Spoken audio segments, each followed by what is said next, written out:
Entonces, volvemos a la pantalla que está compartida. Sinapsis. Ahí están viendo la presentación, ¿cierto? Sí. Ya, gracias.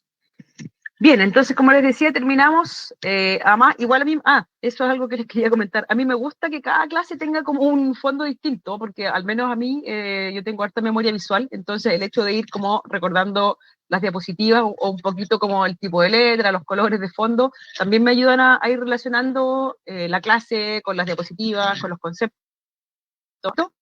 Si ustedes se han fijado, cada una de las tres clases tiene digamos, unos elementos visuales un poquito distintos, ¿ya? Entonces, llegamos a la clase de sinapsis, vamos a ver aquí, vamos a repasar probablemente el concepto de sinapsis, que ustedes ya lo deben manejar. Vamos a ver que existen algunas sinapsis eléctricas, pero nos vamos a referir con más profundidad a la sinapsis química, que es como la sinapsis clásica.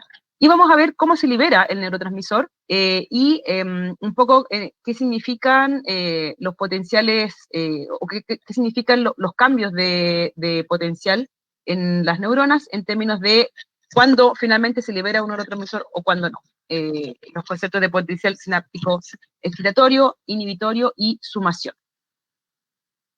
Entonces, ¿qué es una sinapsis? La sinapsis viene del griego sinapsis, que significa unión o enlace. ¿Ya? Entonces, ya ahí directamente la palabra nos indica, digamos la palabra seguramente se eligió, ¿cierto? Porque nos está indicando que es un lugar de encuentro, de unión, entre, en este caso, dos células distintas, ¿ya? ¿Y qué es lo que representa en términos histológicos? Es una aproximación especializada entre neuronas, ya sea entre dos neuronas de asociación o entre una neurona y una célula receptora o entre una neurona y una célula efectora, ¿ya? Entonces vamos a tener uniones especializadas, que eso es lo importante, entre dos células, ¿cierto? Dos universos, un poco tomando el mismo concepto de la primera clase.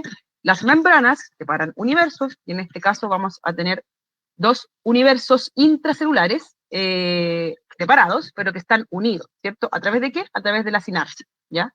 Y esta unión puede ser una neurona con un par, otra neurona, o una neurona con una célula efectora. El ejemplo, probablemente el que ustedes van a ver con más detalle también, es el de la unión neuromuscular, ¿cierto? Una neurona con un músculo.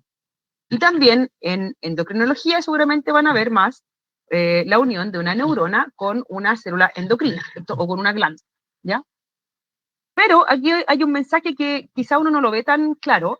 Finalmente, la sinapsis es una clase o es un tipo de comunicación intercelular, ¿cierto? Aquí estamos viendo dos personas que están hablando a través de un sistema de comunicación, sería el teléfono con los pasitos y la pita, ¿cierto? Y probablemente ustedes de sus clases de química bioquímica del año pasado o de biología vieron algo de comunicación intercelular, ¿cierto? Como las células vecinas o las células que están muy alejadas se comunican y cómo esa comunicación entre células finalmente tiene que tener o tiene un efecto intracelular. Eso finalmente termina en un efecto dentro de la célula y ese efecto dentro de la célula es lo que nosotros buscamos o lo que el organismo busca, ¿cierto? Por ejemplo, si se está comunicando, voy a sacar el puntero aquí. Si se está comunicando una neurona con el músculo, ¿qué es lo que busca esta neurona? Enviarle, ¿cierto? La información, ¿a través de qué? De un potencial de acción, le envía la información al músculo, que en la corteza, alguien quiere que ese músculo se mueva, y por lo tanto, este músculo, a través de recibir ese mensaje, lo recibe a través de un receptor, ¿cierto? Internalizarlo, también se produce una despolarización en el músculo. Finalmente eso va a llevar a la liberación de calcio y ese calcio va a hacer que el músculo se contraiga. ¿Se fijan entonces? La comunicación intercelular finalmente busca que una célula blanco haga algo, haga cosas, ¿cierto? Se mueva, libere, secrete,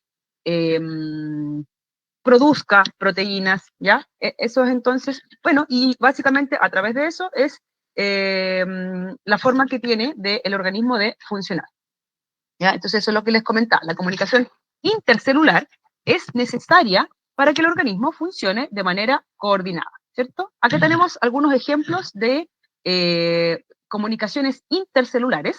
Tenemos 5 grandes tipos, aunque en realidad cuando uno en las clases de biología generalmente se habla de 3 tipos. La comunicación autocrina, en la que una célula libera un elemento, una proteína o algún mensajero, y ese mensajero va a funcionar en la misma célula. La paracrina, en la que un elemento, una señal, es liberada hacia células vecinas, ¿cierto? Y esas células vecinas responden entonces a este mensajero. Y la endocrina, ¿cierto? En la que el mensajero es liberado a la sangre, y cuando ese mensajero es liberado a la sangre, pasa a llamarse hormona y células a distancia. Pero también tenemos 2 tipos como modificados de comunicación paracrina, finalmente, en las que una neurona se comunica con una célula vecina, ¿cierto? Que puede ser una neurona postsináptica, como decía, puede ser el músculo, puede ser una célula que está conformando una glándula sudorípara, ¿ya? Entonces, una neurona se comunica con su neurona vecina a través de, nuevamente, un mensajero, ¿cierto? Una sustancia que se libera, y esa sustancia que se libera se llama neurotransmisor, ¿ya? Y esta comunicación especializada es la que se llama sinapsis. Y hay un tipo un poquito modificado, que cuando vean fisiología endocrina lo van a ver, en el que la neurona, ese tipo de comunicación se llama comunicación neuroendocrina, en el que una neurona produce neurotransmisores y esos neurotransmisores son liberados a la sangre, ¿ya? Entonces, eso se llama comunicación neuroendocrina. Pero entonces, para efecto de lo que nos interesa, estos son los tipos de comunicación entre células, o en este caso, una misma célula con sí misma, la autocrina, ¿cierto?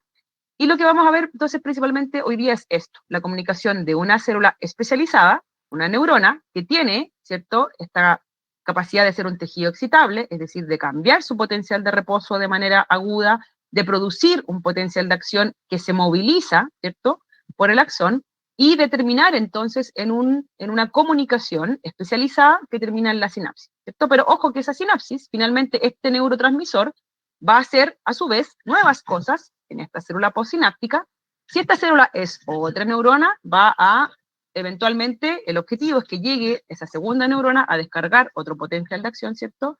Si esta célula, tal como lo dije, es un músculo esquelético, se va a producir toda la serie de eventos, no sé si ese concepto ya lo manejan, pero el concepto de cascada de transducción de señales, ¿cierto? Es decir, aquí adentro ocurren movilizaciones de moléculas, apertura de canales, síntesis de proteínas, que eventualmente llevan a que esta célula se contraiga, libere un producto, aumente la síntesis de otra proteína, etcétera, etcétera. ¿Ya? Eso es entonces una panorámica de la comunicación intercelular.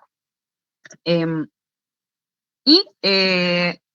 tenemos que la mensajería está regulada por mensajeros químicos, ¿ya? Y los mensajeros químicos entonces se dividen como en 2 grandes grupos: los neurotransmisores, que son estos mediadores químicos liberados por las hormonas, perdón, por las neuronas, y las hormonas, que son mediadores químicos liberados por glándulas endocrinas, ¿ya? En el fondo, se trata de mediadores en ambos casos son entonces sustancias, si se fijan aquí en la figura, no sé por qué no me avanza para atrás. Ahí está. Son sustancias, ¿cierto?, que se están liberando. Aquí tengo un mensajero, aquí tengo un mensajero, aquí también, ¿ya? Generalmente son proteínas que se van a liberar y que van a cumplir con una función de entregar un mensaje, ¿ya? Entonces, mediadores químicos, que en este caso, cuando son liberados por las neuronas, se llaman neurotransmisores; cuando son liberados por glándulas endocrinas, se llaman hormonas. Podríamos incluso ir un poquito más allá y decir que cuando tengo mediadores químicos que son liberados por células inmunológicas, linfocitos, ¿cierto?, mastocitos, neutrófilos, etcétera, esos mensajeros se llaman citoquinas, ¿ya?, o interleuquinas, que seguramente ustedes las van a, si no las han visto ya, las van a ver prontamente en sus clases de inmunología. Y un punto muy importante, y que a veces uno se olvida cuando estudia sinapsis, es que como estamos finalmente viendo un sistema de comunicación, lo que requerimos es de un mensajero, pero a su vez requerimos de un receptor. Y ese receptor es muy importante. Como vamos a ver al final de la clase, yo para un mismo neurotransmisor liberado puedo tener resultados distintos dependiendo del receptor, ¿ya? Entonces, finalmente, la gracia, o probablemente la modulación del sistema, no está en los mensajeros, que sí la está, ¿cierto? Los mensajeros, todo esto de liberar cosas, comunicarse a través de la electricidad es, por supuesto, una gran gracia, implica una gran complejidad. Pero, finalmente, el tipo de receptor donde llega este mensaje es clave para que una célula verde haga una cosa y una célula azul, que tiene otro tipo de receptor, haga otra cosa, con un mismo neurotransmisor, ¿ya? Entonces, por eso también es importante recordar que esta en realidad es una clase de comunicación intercelular. Y cuando hablamos de comunicación intercelular, es muy importante el mensajero, pero también es muy importante el receptor. Y eso probablemente lo van a ver aplicado directamente cuando revise el sistema nervioso simpático parasimpático, donde un mismo neurotransmisor, dependiendo del receptor, que es alfa o beta, va a hacer cosas distintas, ¿ya? ¿Y qué es un receptor? Bueno, en bioquímica, en farmacología, los receptores son estructuras químicas, ¿cierto? Compuestas por proteínas, es decir, son proteínas que pueden estar en la superficie celular o pueden estar en el intracelular, es decir, pueden estar en la membrana plasmática, ¿cierto? O pueden estar dentro, en el citosol, y son estructuras que reciben y transducen señales que pueden integrarse en los sistemas biológicos. Es decir, son elementos que van a recibir este mensaje y que lo van a transformar en otra cosa. Lo van a transformar, por ejemplo, en que se abra un canal de calcio, ¿ya? O lo van a transformar en que va a entrar un factor de transcripción al núcleo y ese núcleo va a aumentar la síntesis de cierta proteína, ¿ya? Etcétera, etcétera. Bien, ahí está algo. Para que exista comunicación intercelular, debe existir un mensajero, en el caso de esta clase, ese mensajero se llama neurotransmisor, y un receptor, ¿cierto? Que son muy importantes porque son finalmente los que van a dar los que van a indicar qué procesos se activan o se reprimen dentro de una célula. Bien, y entonces cuando el mensajero químico llega a su destino, en este caso, la célula de destino se llama célula blanco, ¿cierto? Va a llegar a este receptor y este reconocimiento va a ser traducido o transducido, generalmente uno ocupa más bien casi como la traducción directa del inglés, que es transduction, en una forma que permite modificar la función celular. Lo que ya les dije, ¿cierto? El mensajero químico llega a su destino, es recibido por un receptor, y este receptor lo que va a hacer es modificar la función de la célula blanco. Eso es lo que se está buscando con transmitir este mensaje, ¿cierto? ¿Cómo se hace esa traducción dentro de la célula blanco? Esto muy breve, porque imagino que si no tuvieron clases de transducción de señal en biología, la van a tener en fisiología, aunque generalmente uno las tiene en biología, ¿cierto? Hay distintos tipos de receptores, que es lo que estamos viendo en esta figura. Estamos viendo una membrana plasmática, nuevamente, con sus fosfolípidos, y estamos viendo distintos tipos de proteínas que están metidas en la membrana, en este caso, nuestros queridos canales iónicos, ¿cierto? Por ejemplo, o un receptor acoplado a proteína G, en este caso, un receptor de tipo tirosina quinasa, que es el receptor de la insulina, eh, y un receptor intercelular, como sería el receptor a una hormona como la testosterona o el estrógeno, ¿ya? Entonces, lo que estamos viendo es una panorámica de las distintas proteínas que van a funcionar como receptores, que van a recibir mensajes. Eso es el primer punto. Y el segundo punto es esto, fíjense. La transducción de señales, el efecto de que este canal reciba esta molécula, de que este receptor acoplado a proteína G reciba esta otra molécula cuadradita, de que este receptor de insulina reciba un triangulito, y que el receptor intracelular de esteroides, por ejemplo, se una a testosterona o a estrógenos, ¿qué implica? Estos son los efectos intracelulares. Fíjense entonces que estos receptores, si no tienen su mensajero, por supuesto, no van a servir de nada, ¿cierto? No se va a activar el proceso, pero una vez que se produzca esta unión mensajero-receptor, ¿qué va a pasar? En el caso de un canal iónico, van a haber cambios en el potencial de membrana o en la concentración iónica dentro de la célula, ¿cierto? Lo que veíamos en la clase anterior eran canales de sodio sensibles a voltaje. Quiere decir que esos canales cambian su conformación, se abren cuando hay un cambio de voltaje. Pero un canal también puede abrirse en respuesta a una molécula que le llega, por ejemplo, ¿ya? Entonces, en este caso también estamos hablando de un canal iónico, pero que funciona más bien como un receptor clásico.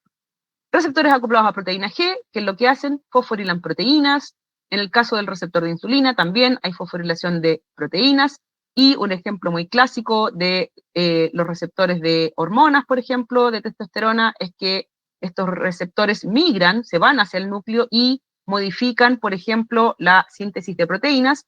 Si es un receptor de testosterona que está en el músculo, ya sea de un hombre o una mujer, y recibe testosterona, se va a ir al núcleo y va a aumentar, por ejemplo, la síntesis de actina y miosina para que haya una mayor cantidad de maquinaria contráctil. ¿Se fijan?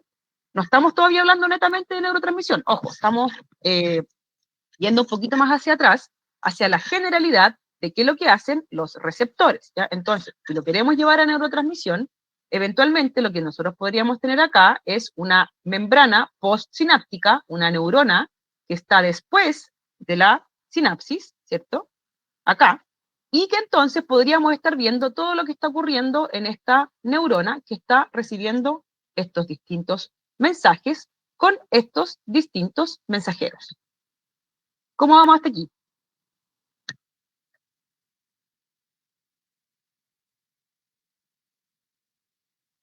¿Bien? Sí. Ya, perfecto. Ya. Me quedé pensando en el receptor de la insulina. Le dije que era un receptor de tipo, yo sé que probablemente eso no le importa a usted, pero receptor de tipo tirosina quinasa, estoy en la duda. Me parece que no. Ya, pero no se preocupen, es solamente para efectos de cuando en el futuro digan, hoy la profe dijo que era receptor de tipo tirosina quinasa. No, el receptor de insulina es un receptor particular. Ya, pero no, vamos, no nos desviemos del punto. Entonces, aquí estamos viendo un poquito más grande la misma diapositiva anterior, ¿cierto? Donde vemos el resultado de que un receptor reciba a su mensajero, ¿ya? Que entonces el receptor puede adoptar distintas características. Puede ser un canal iónico, puede ser lo que llamamos receptor acoplado a proteína G, puede ser un receptor proteico o puede ser un receptor intracelular. Independiente del tipo de receptor que sea, ¿cierto? A, B, C, o D, E, F, lo que a mí me interesa o lo que al organismo le interesa es lo que va a ocurrir dentro de la célula, ¿ya? Y eso entonces es lo que finalmente va a determinar que cierto neurotransmisor, por ejemplo, tenga un efecto incrementando la capacidad de un sistema nervioso central de estar en la vigilia, o de que un cierto neurotransmisor que llega al músculo tenga como efecto intracelular que se produzca la contracción del músculo. Perdón, me fui para atrás. Bien. Entonces, vamos ahora finalmente a centrarnos en las neuronas y en la sinapsis. ¿Qué sabemos hasta ahora de neuronas? De lo que hemos revisado solamente en el curso. Ya sé que ustedes, ¿cierto?, tuvieron sus clases de histología, donde revisaron seguramente en detalle toda la histología y los detalles microscópicos de una neurona. Hemos revisado que una neurona tiene un potencial de membrana que es excitable, es decir, que puede cambiar ese potencial de membrana de manera brusca, ¿cierto?, en respuesta a un estímulo, y que es capaz de generar un potencial de acción.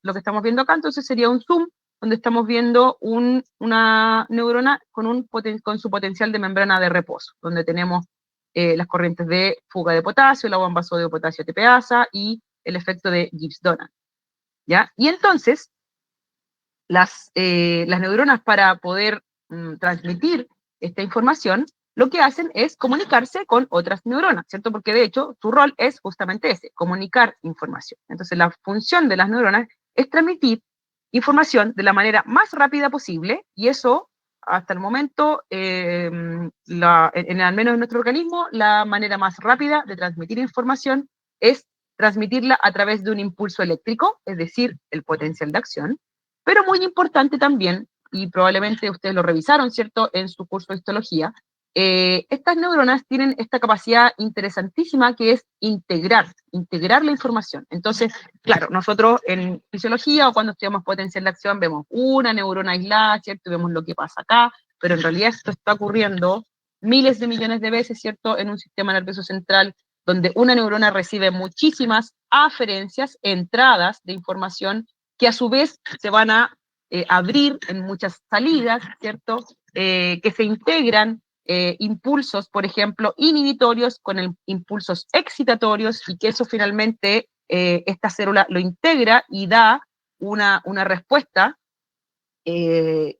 relacionada a esa información que le llegó, ¿ya? Y todo eso implica finalmente, o se estudia, ¿cierto?, en las neurociencias, y es lo que finalmente uno lo puede evaluar como una conducta, como una respuesta motora, como el aprendizaje, ¿cierto?, como todas las funciones macro o las funciones ejecutivas que uno ve que una persona puede tener, ¿cierto? Y que si vamos a lo más básico, en realidad eso está aquí, ¿cierto? Está en esta comunicación, está en la sinapsis, que es lo que vamos a ver hoy día, pero que, y por eso vuelvo a tomar, ¿cierto?, lo que les decía al principio de las clases, finalmente entonces esto que está ocurriendo a nivel microscópico, absolutamente celular, me da cuenta de lo que ocurre con la conducta de una persona, con la capacidad de esa persona de ejecutar un acto motor, etcétera, etcétera, ¿ya?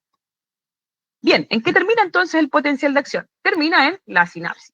¿Qué estamos viendo acá? Una figura donde vemos un axón que va con esta flechita, estamos señalando que en este axón va viajando un potencial de acción, que recordemos que ese potencial de acción tiene una cierta dirección, y si se fijan, o si recuerdan de histología, ¿cierto?, la neurona tiene una porción muy diferenciada, que es el botón sináptico, perdón, es el terminal axónico, que es el terminal axónico, ¿cierto? Y acá, ¿qué es lo que vemos? Fíjense que tenemos como dos grandes estructuras intracelulares. Tenemos estas estructuras que parecen bichitos, ¿cierto?, que son las mitocondrias, y que tienen un rol muy destacado en generar energía y también en ayudar a la homeostasis del calcio. Si vieron clase de transducción de señales, tienen que haber seguramente visto que el calcio se utiliza como segundo mensajero, es decir, las células manejan, digamos, tienen una maquinaria que les permite aumentar la cantidad de calcio intracelular o disminuirla. ¿Para qué? Como, nuevamente, como manera de transmitir información, ¿ya? Entonces, efectos intracelulares, a veces también la activación, por ejemplo, de un canal iónico o la fosforilación de ciertas proteínas lo que permite es que dentro de esa célula cambien las concentraciones de calcio, ¿ya? Y vamos a ver por qué el calcio es importante en la sinapsis, ¿ya? Pero volvamos a la descripción de la figura. Tenemos entonces un potencial de acción que viene llegando, tenemos estas mitocondrias, que ya lo dijimos, son importantes porque generan ATP para que se muevan cosas, vamos a ver que aquí se están moviendo cosas, es importante el ATP, y para que se muevan cosas, también es importante el calcio, ¿ya? ¿Y qué cosas se mueven? Estas pelotitas que están aquí adentro, que son las vesículas que están en el terminal sináptico y que contienen a nuestro mensajero, que es el neurotransmisor, ¿ya? Entonces, en términos fisiológicos, aquí está como la gracia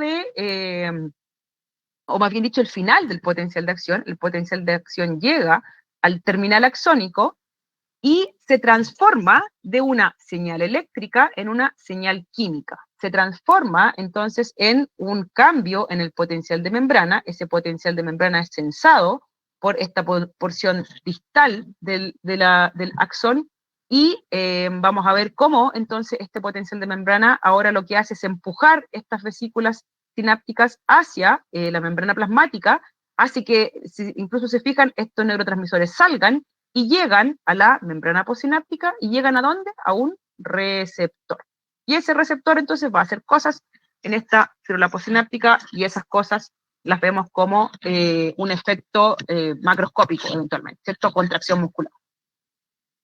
Ahí entonces está la sinapsis. Definición de sinapsis, entonces, una región específica de interacción entre dos neuronas, o entre dos células más bien, ¿cierto? O entre dos células especializadas, en la que la señal eléctrica de la célula presináptica, el potencial de acción, se convierte en una señal química, el neurotransmisor, ¿cierto?, que cruza este espacio que se llama hendidura sináptica para llegar al receptor de la neurona postsináptica, ¿ya? Entonces, lo mismo que describimos, pero aquí está escrito. Potencial de acción llega al terminal axónico, se transforma. Vamos a ver cómo entonces dentro de esta célula en realidad lo que está ocurriendo es que se abren canales de calcio, entra el calcio y ese calcio ayuda a que se movilicen estas vesículas. Las vesículas se unen a la membrana plasmática, todo eso que ustedes vieron, exocitosis, ¿cierto?, lo que ustedes vieron en biología. Se produce un proceso de exocitosis de los neurotransmisores, y ese neurotransmisor ahora va a actuar en el receptor, y esa célula postsináptica va eventualmente a reproducir el potencial de acción, o va a hacer o va a tener algún otro evento intracelular. Aquí pueden ver un dibujo muy simplificado de lo que es una sinapsis, ¿cierto? Tenemos entonces un terminal o un axón, unas vesículas con neurotransmisores, eventualmente queda una dendrita de una neurona postsináptica y, muy importante, los receptores. Entonces, el neurotransmisor, ¿cierto? Que es esta sustancia que está en las vesículas, es, como ya lo hemos dicho, una sustancia química producida principalmente en las neuronas y que permite la comunicación paracrina a través de su liberación en la sinapsis. Algo importante, pero solamente lo vamos a comentar, ¿cierto? Es que en el sistema nervioso existe una modulación, o sea, no solamente tenemos neuronas, ¿cierto? También tenemos otro tipo de células, astrocitos y oligodendrocitos. Hay otro tipo de células que ayuda a que las neuronas, que podríamos decir son los protagonistas, son las protagonistas, ¿cierto?, del sistema nervioso central, realmente cumplan con su función. Y en este caso, entonces, se sabe que una célula que se llama el astrocito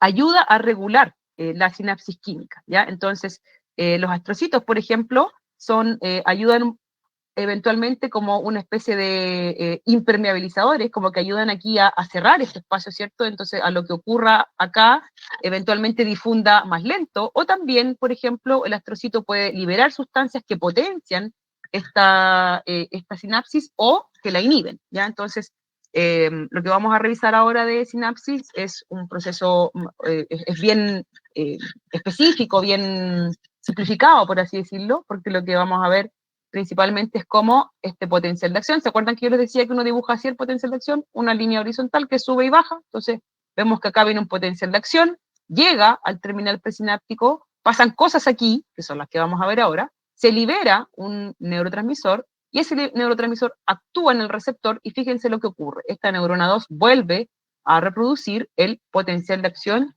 de la neurona 1, ¿ya? Y afuera de eso pueden ocurrir muchas cosas, pueden estar acá llegando otra sinapsis excitatoria o una sinapsis inhibitoria, aquí pueden haber astrocitos que fortalecen esa sinapsis o la inhiben, etcétera, etcétera, ¿ya? Bien, con respecto a los tipos de sinapsis, hay algunas clasificaciones como, por ejemplo, ¿dónde está llegando el axón? ¿Cierto? Entonces tenemos sinapsis axodendríticas, axón con dendritas, axosomáticas, axón con el soma de otra neurona, o axoaxónicas, ¿ya? Eso en el fondo va a depender del lugar donde nosotros estemos estudiando, qué sé yo, si es el cerebelo, si son los ganglios basales, si es la corteza, van a tener principalmente uno u otro tipo de sinapsis, ¿ya? Con respecto a lo que les decía al principio de la clase, existen sinapsis eléctricas, que son, generalmente cuando uno habla de sinapsis, se está refiriendo en realidad a sinapsis químicas, ¿cierto? Que son estas que yo les he descrito. Llega un potencial de acción, se activan canales de calcio, entra el calcio a esta porción muy específica, el calcio, ojo, que no está entrando acá, lo que veíamos en la clase anterior. La neurona es una célula muy polarizada, ¿cierto? Por ejemplo, tiene en el soma ciertas cosas que no están en el axón, y el axón tiene ciertas cosas que no están en el terminal, y así sucesivamente. Entonces, en el caso del final, en el terminal del axón, van a haber canales de calcio que al llegar el potencial de acción se van a abrir y van a permitir que este neurotransmisor salga, ¿ya? Y ahí tenemos una neurotransmisión química. Y en el caso existen también una sinapsis química. Y tenemos también sinapsis eléctrica, en las que principalmente en base a gap junctions, que me imagino que esos también, ¿cierto?, son estructuras que revisaron en biología y en histología, a estas uniones de conexión, permiten que el potencial de acción, que una despolarización pase directamente de una célula a otra. Si fijan entonces acá el potencial de acción no tuvo que transformarse en un neurotransmisor para eventualmente actuar en un receptor y que ese receptor de nuevo vuelva a generar un potencial de acción, ¿cierto? Sino que directamente se traspasa el potencial de acción. Eso sería una sinapsis eléctrica, ¿ya? Y por último, el tipo de sinapsis que yo les comentaba al principio, tengo una neurona que puede hacer sinapsis con otra neurona, una neurona que puede hacer sinapsis con el músculo esquelético, lo que se llama unión neuromuscular, o clásicamente también una sinapsis neuroglandular, una neurona que va a inervar glándulas, por ejemplo, las glándulas sudoríparas, ¿cierto? Entonces, cuando uno se pone nervioso, esta neurona que es de cierto tipo va a indicarle a esta glándula que tiene que liberar, producir y liberar más sudor, etcétera, etcétera, ¿ya? Bien, entonces adentrémonos un poquito en el botón sináptico, en esta unión que está ocurriendo entre el terminal, la porción terminal del axón, y una membrana postsináptica. ¿Cómo se vería acá? Una neurona que está recibiendo, ¿cierto? Recibe un estímulo, este potencial de acción llega a la zona de gatillo, se dispara y es capaz de viajar, y finalmente llega hasta el terminal, ¿cierto?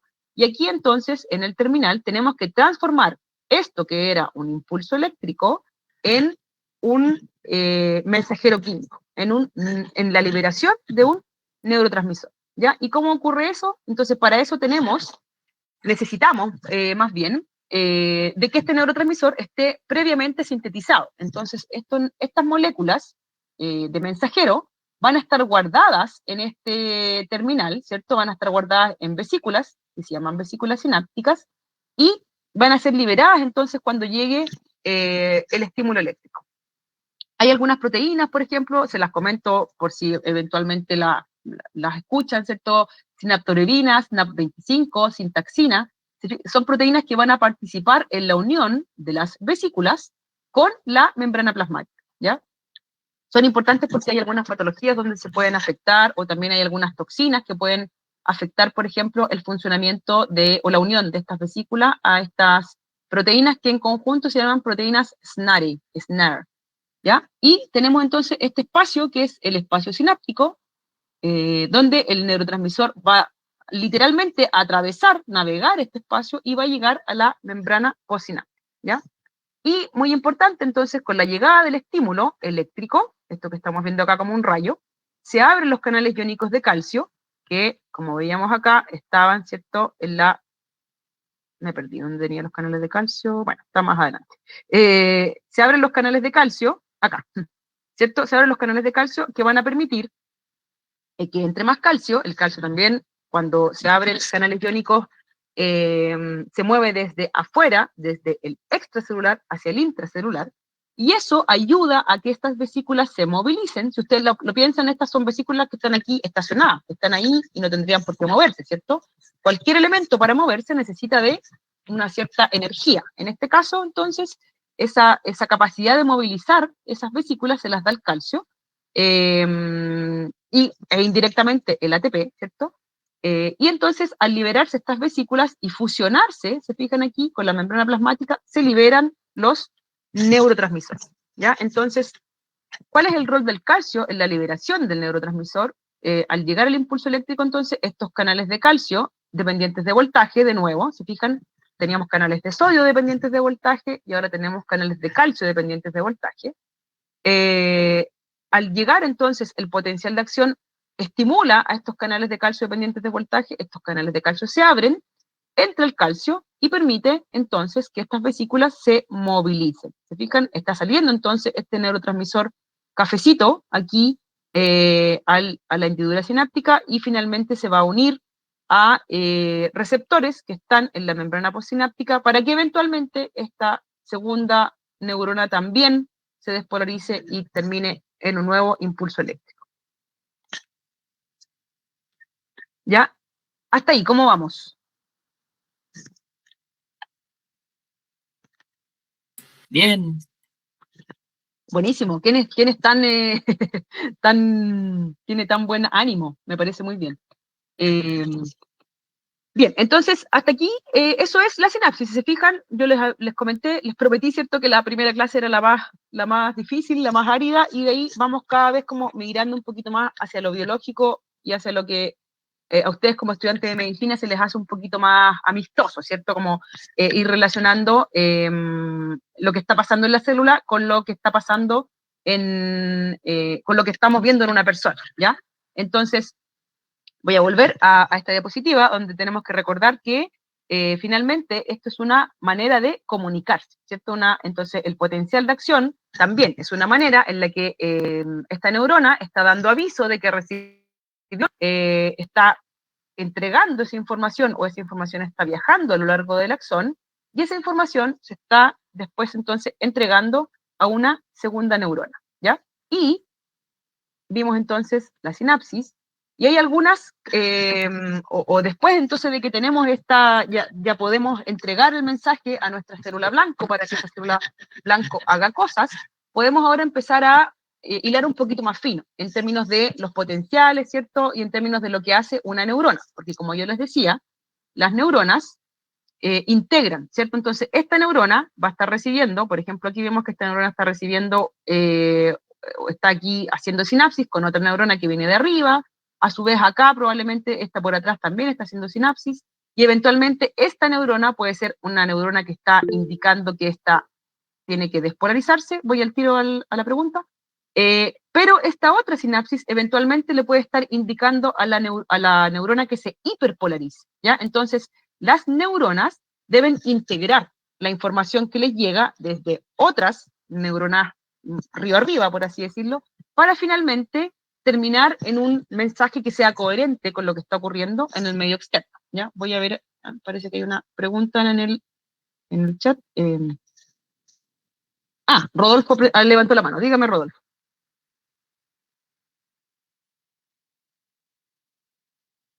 El calcio, una vez que entra al botón sináptico, se une a ciertas proteínas que permiten que esas vesículas se movilicen. Generalmente, todo lo que se moviliza en las células generalmente lo hace a través de actinas o miocinas. Y bueno, luego el calcio tiene que volver a bajar, ¿cierto? Hay bombas que sacan el calcio desde ese terminal axónico y eso vuelve al reposo. Y también, ¿perdón?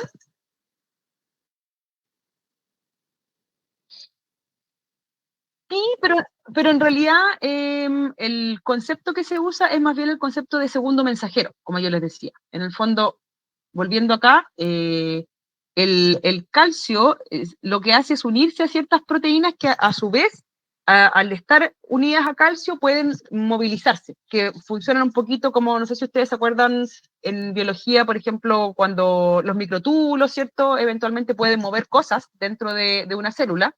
El calcio lo que hace es unirse a veces a otras proteínas que al tener calcio se pueden movilizar y ayudan a que estas vesículas se muevan, ¿ya? Entonces, el calcio, por eso se habla de que es un segundo mensajero, porque en respuesta a un primer mensaje, provoca cambios en el intracelular. Ahora, el calcio también, lo que puede hacer, por ejemplo, en el músculo, es que una pequeña, desde el intracelular, ustedes lo van a ver, sobre todo en el músculo cardíaco, una pequeña entrada de calcio desde el intracelular hace que haya una gran liberación de calcio desde un depósito intracelular, que es el retículo sarcoplásmico, ¿ya? Entonces, otras cosas que puede hacer el calcio, por ejemplo, es que se sinteticen ciertos elementos, tales como segundos mensajeros, como el desilglicerol, el IP3, ¿ya? Entonces, el calcio, el concepto que se usa es que es un segundo mensajero.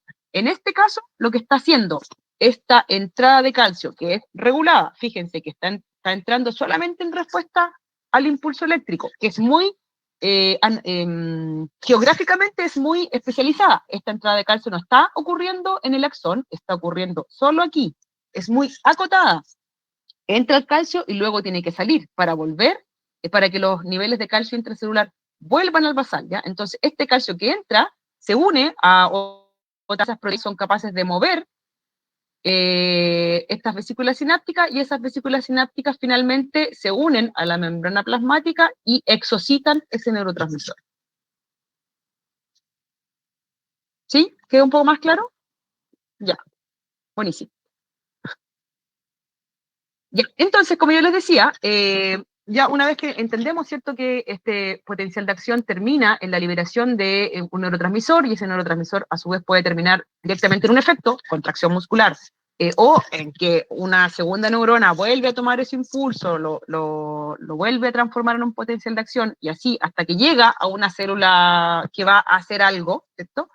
Entonces, estas neuronas lo que tienen que hacer también es integrar. Eso es muy importante, y cuando vean un poquito más como ya las funciones más integradas del sistema nervioso central, ¿cierto? Se van a dar cuenta de que también hay estructuras, el sistema nervioso es jerárquico, ¿cierto? Y está construido para que también esta capacidad de las neuronas de integrar pueda finalmente tener una salida común, ¿cierto? Y una salida que sea lógica.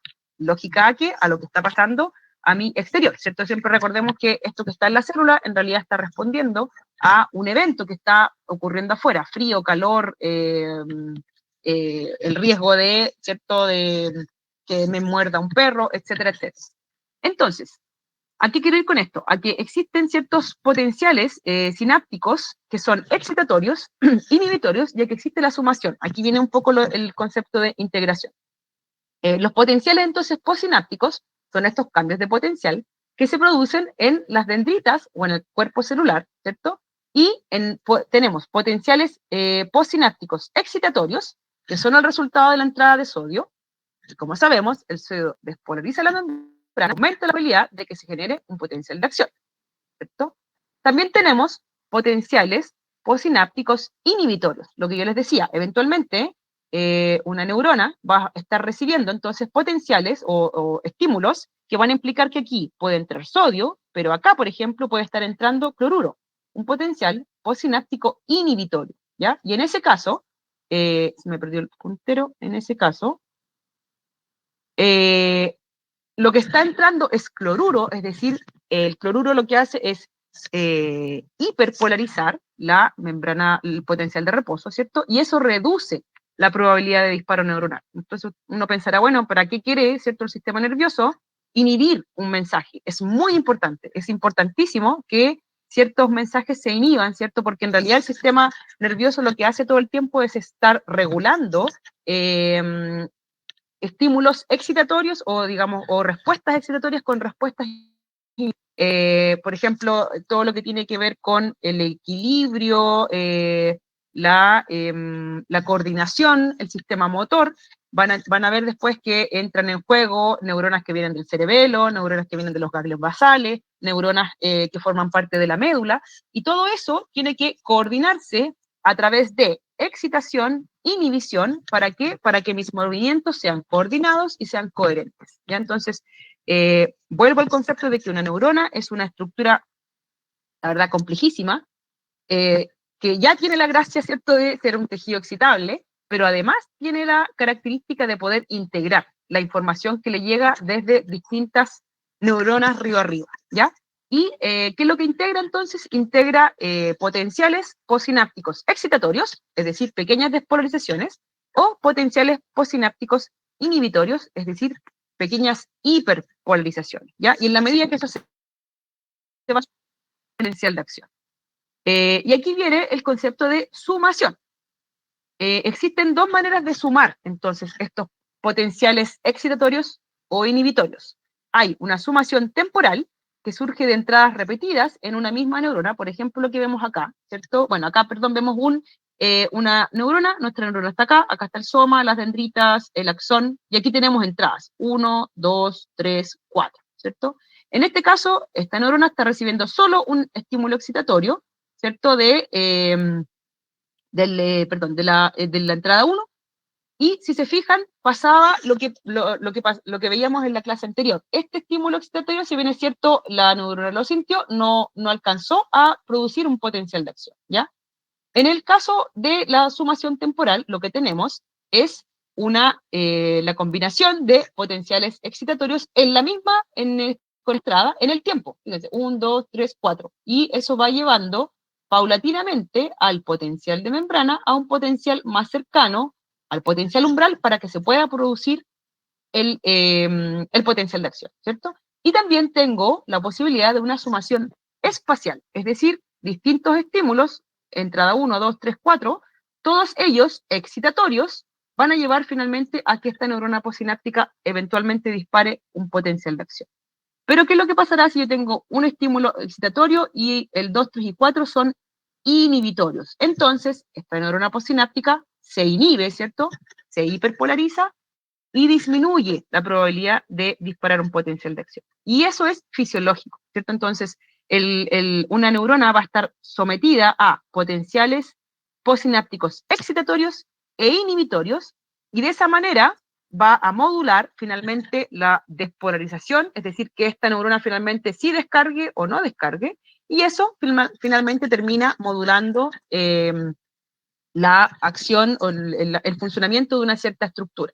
Cerebelo, ganglios basales, corteza, ¿ya? Y finalmente entonces eso termina en que una cierta idea se transforma en un acto motor coordinado, ¿cierto? Elegante y que tiene una manera que, como yo lo pensé, se hizo, ¿cierto? Cuando hay una alteración, por ejemplo, de estos estímulos inhibitorios, ustedes pueden ver que eso se ve muy fácil o se ve muy directamente relacionado cuando uno ve regulación justamente de los movimientos, ¿cierto? O de los actos motores.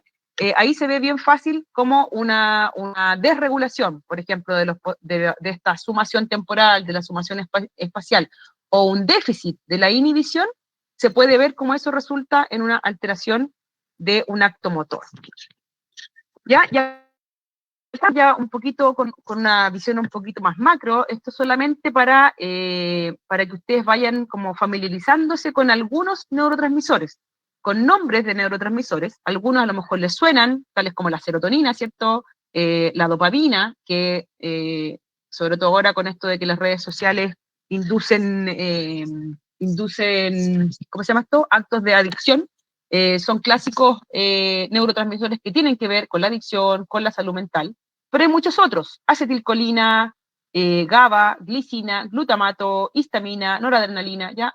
Les pongo los nombres no para que se los memoricen, solo para que le puedan poner un nombre propio a este concepto de neurotransmisor. Hay muchos más, pero estos son los más frecuentes, ¿ya? Y yo les había dicho que íbamos a terminar la clase hablando de por qué los receptores son importantes. Entonces, fíjense, la acetilcolina tiene distintos tipos, se dividen en receptores muscarínicos, y aquí tenemos algunos que son excitatorios, muscarínicos inhibitorios y nicotínicos. Esto lo van a ver con más detalle cuando vean sistema nervioso autónomo, ¿ya?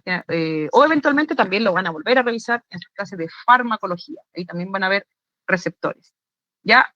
Aminoácido GABA, el neurotransmisor GABA, que generalmente es un neurotransmisor inhibitorio, se fijan lo que yo les estaba diciendo. Si bien es cierto, nosotros estudiamos el potencial de acción, ¿cierto? Y que todo es despolarización, en realidad también en el sistema nervioso hay inhibición, ¿cierto? Hay una, por así decirlo, una disminución de ese potencial de membrana, un apagamiento, por darle un nombre más coloquial.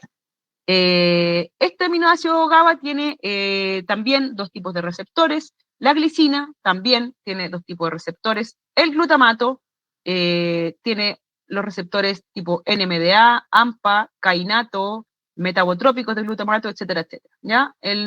Insisto, el objetivo de esta diapositiva no es que ustedes se memoricen los nombres, solo que les suenen y puedan empezar a relacionar neurotransmisor con un nombre específico, neurotransmisor con sus distintos receptores. Esto lo van a ver a lo largo de sus clases de fisiología, a lo largo de sus clases de farmacología, ¿ya? Y aquí está, por ejemplo, un ejemplo de neurotransmisor, acetilcolina, tejido musculoesquelético, músculo cardíaco y efecto. Fíjense que en este caso, un mismo neurotransmisor va a actuar en un receptor de un tipo y en este caso va a provocar la entrada de cargas positivas de sodio para que se promueva la contracción muscular. Versus el mismo neurotransmisor, acetilcolina, en otro tejido, músculo cardíaco, en otro tipo de receptor, un canal receptor no iónico, y en este caso lo que ocurre es que se inhibe la contracción muscular, ¿ya? Entonces, esa es la importancia de lo que yo les decía. Claro, por supuesto es muy importante el mensajero, ¿cierto? El neurotransmisor en este caso, pero más importante aún, el tejido donde eso está ocurriendo y el receptor en el que actúe, ¿ya? Porque los efectos pueden ser incluso contrarios, tan contrarios como que en un caso se promueve la contracción muscular, claro, este es músculo esquelético, y en el otro caso se inhibe la contracción muscular, músculo cardíaco. ¿Pero por qué? ¿Qué me explica esa diferencia? La diferencia la explica el distinto receptor y los eventos que están ocurriendo dentro de esta célula que van a ser distintos, ¿cierto? Y creo que ya estoy terminando, entonces, bueno, nuevamente para cerrar, recordar que lo que son los receptores, proteínas de membrana, que las podemos ver acá, ¿cierto? Que se encuentran principalmente en la postsinapsis y que permiten la transmisión del estímulo a la neurona, al músculo o a la glándula, ¿ya? Y en general, cuando hablamos de neurotransmisión, los receptores se dividen en ionotrópicos, unos que tienen un efecto rápido, o metabotrópicos. Metabotrópico viene más bien como de metabolismo, como de que tienen que ocurrir muchos eventos, no tantos, pero eventos dentro de la célula para que uno vea el resultado. En cambio, los ionotrópicos generalmente se asocian a canales iónicos, es decir, llega el neurotransmisor, se une al receptor, se abre el canal y sale o entra la especie en cuestión.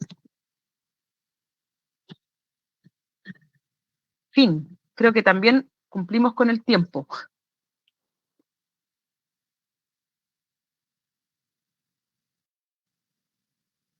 Exactamente, sí. Si lo vieron en transducción de señales, en el metabotrópico se produce una cascada de transducción de señales. Por ejemplo, acá tenemos un receptor acoplado a proteína G, donde se produce todo el evento de separación, ¿cierto?, del trímero. La subunidad alfa va a una proteína efectora, se liberan otros mensajeros, y eso finalmente, por ejemplo, termina en que se abre un canal iónico. Entonces uno dirá, bueno, ¿para qué tanto leseo? Si podría ahorrarse el tiempo e insertar directamente un canal que responda a ese neurotransmisor. Bueno, eso probablemente está definido por la evolución, ¿cierto? Por distintas cosas, pero finalmente tiene que ver también con que el neurotransmisor que está actuando acá es distinto. Entonces, neurotransmisor distinto y eventualmente un receptor distinto. Entonces, ionotrópico, generalmente canales, ¿cierto? Metabotrópico, receptores, en los que tiene que ocurrir una cierta transducción de señal dentro de esa célula para que finalmente ocurra un evento. En este caso es la apertura de un canal, pero podría ser otra cosa también.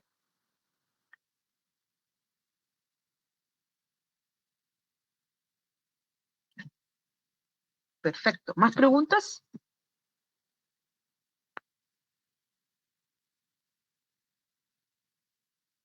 ¿No hay más preguntas?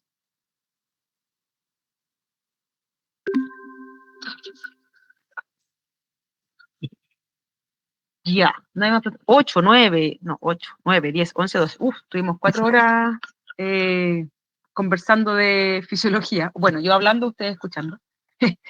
Ya, pero bueno, si no hay más preguntas de la última clase, que en realidad es mucho más sencilla, ¿cierto? Como yo les dije, hay como una progresión que por suerte es que va decreciendo, es decir, la primera clase es un poquito más compleja, un poquito más árida también, ya la segunda uno va como relacionándolo con un poco más de la biología, y la tercera, yo creo que ya es más fácil, también tiene que ver con cosas que ustedes han visto en histología.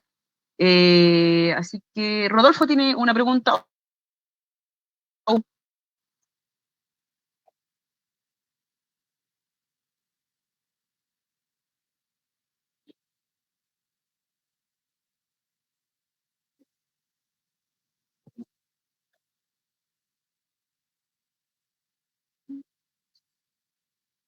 Claro, yo no sé, ¿ustedes tuvieron clase de transducción de señales en biología o en bioquímica?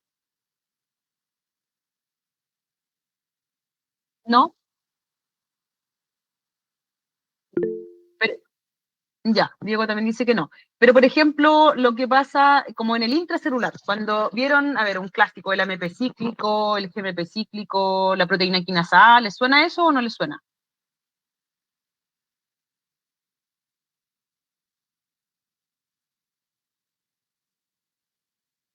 Ya, perfecto. Ya, que por eso uno como que va redundando un poquito. Hay cosas que a lo mejor no las vieron tan en detalle, otras que sí. Eh, Les preguntaba porque si lo habían visto, en el fondo es eso, no es más que eso. Es de todos los receptores que hay, en este caso nos centramos o se clasifican en dos tipos, ionotrópicos y metabotrópicos. Los que, voy a volver acá a la presentación, lo que yo les mostraba acá, ¿cierto? En estas primeras diapositivas, esos 4, son ejemplos, son grandes ejemplos, no es necesario que se los aprendan, ¿ya? En ese sentido, sí, como relacionado directamente con sinapsis, tienen que saber que existen receptores ionotrópicos, que son digamos, de una temporalidad muy rápida, y receptores metabotrópicos, que son un poquito más lentos, ¿ya? Con eso basta con respecto a los receptores.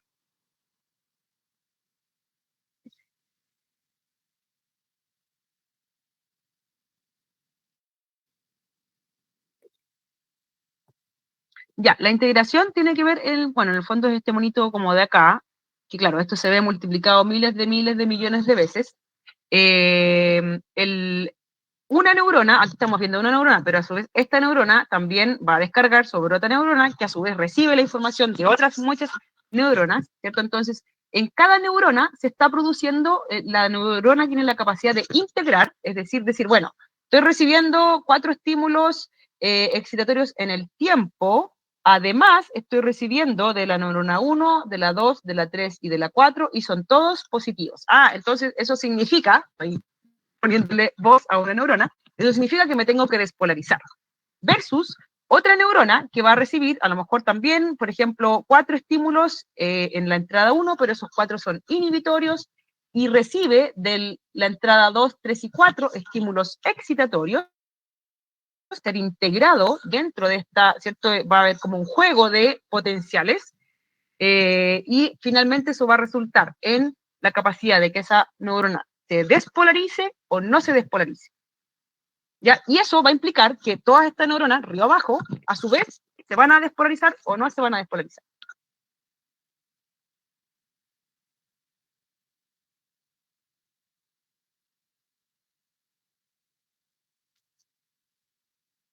Exacto.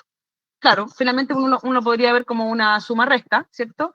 Es un poquito más complejo que eso, pero también porque básicamente tiene que ver con la cantidad de sinapsis que hay entre una neurona y todo el resto de la... Sí, es como la capacidad finalmente que tiene esa neurona de hacer una especie de conteo y decir, estoy recibiendo esto en el tiempo, estoy recibiendo esto en el espacio, tantas son excitatorias, tantas son inhibitorias, y respuesta entonces de despolarización. Y voy a liberar mucho neurotransmisor porque la cantidad de señal, la intensidad que me llegó es muy amplia. O eventualmente no, voy a liberar un neurotransmisor. O en realidad no, me inhibo y no voy a liberar, no voy a disparar un potencial de acción.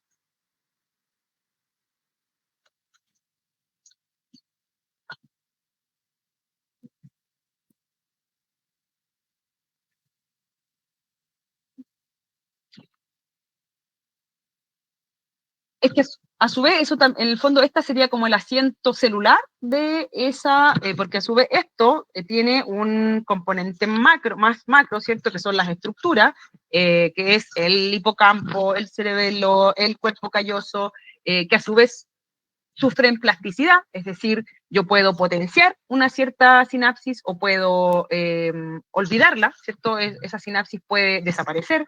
Entonces, eso también es como del proceso, y es que todo esto esto que ocurre a nivel celular, después tiene una segunda capita de complejidad donde se van sumando neuronas, y después esas neuronas están en una estructura, pero esta estructura se conecta con esta otra estructura, y así sucesivamente.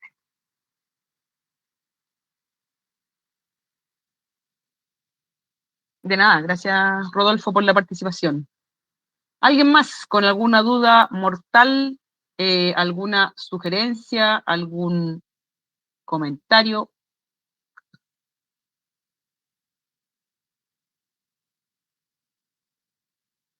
No, ya, perfecto. Bueno, espero que les haya quedado claro. Estas clases son, como les dije, áridas, sobre todo la primera. Intenté ser como lo más clara posible. Yo tiendo a hablar un poquito más despacio. Si no, de todas maneras, si funcionó la grabación, ahí la pueden poner, en vez de en 1.5 como uno suele poner, le pueden poner 0.5. Y ahí voy a hablar más despacio. Y esto, no sé, bueno, de todas maneras, le voy a comentar a Cristian que, o sea, les comenté que les iba a mandar el link para que eventualmente, si quieren, puedan entrar al programa. No es obligatorio, es decir, no se va a preguntar en la prueba, ¿cierto? No van a entrar preguntas de eso, pero les puede servir para entender un poquito mejor cómo el cambio de las concentraciones de los iones, el cambio de las permeabilidades, puede cambiar, por ejemplo, la facilidad con que con que una célula puede llegar o no puede llegar a despolarizarse, etc. Eso. Estamos entonces, pues, si no, lo dejamos hasta aquí. Ojalá si en algún momento tengo la oportunidad de viajar a la UMAC, poder encontrarnos para conocerlos, ¿cierto? Porque siempre es distinto, al menos cuando ya uno conoce al grupo, no es lo mismo hacer la clase online que hacerlo cuando no los conoce. Pero igual les agradezco la participación, el haber estado también, porque aunque sean 50, si se conectan 10, también es como un poco, aunque no estén, al menos ya que estén conectados, ya es bueno para el alma. Así que eso, entonces los dejo libres y cualquier cosa nos estamos comunicando a través de Cristian.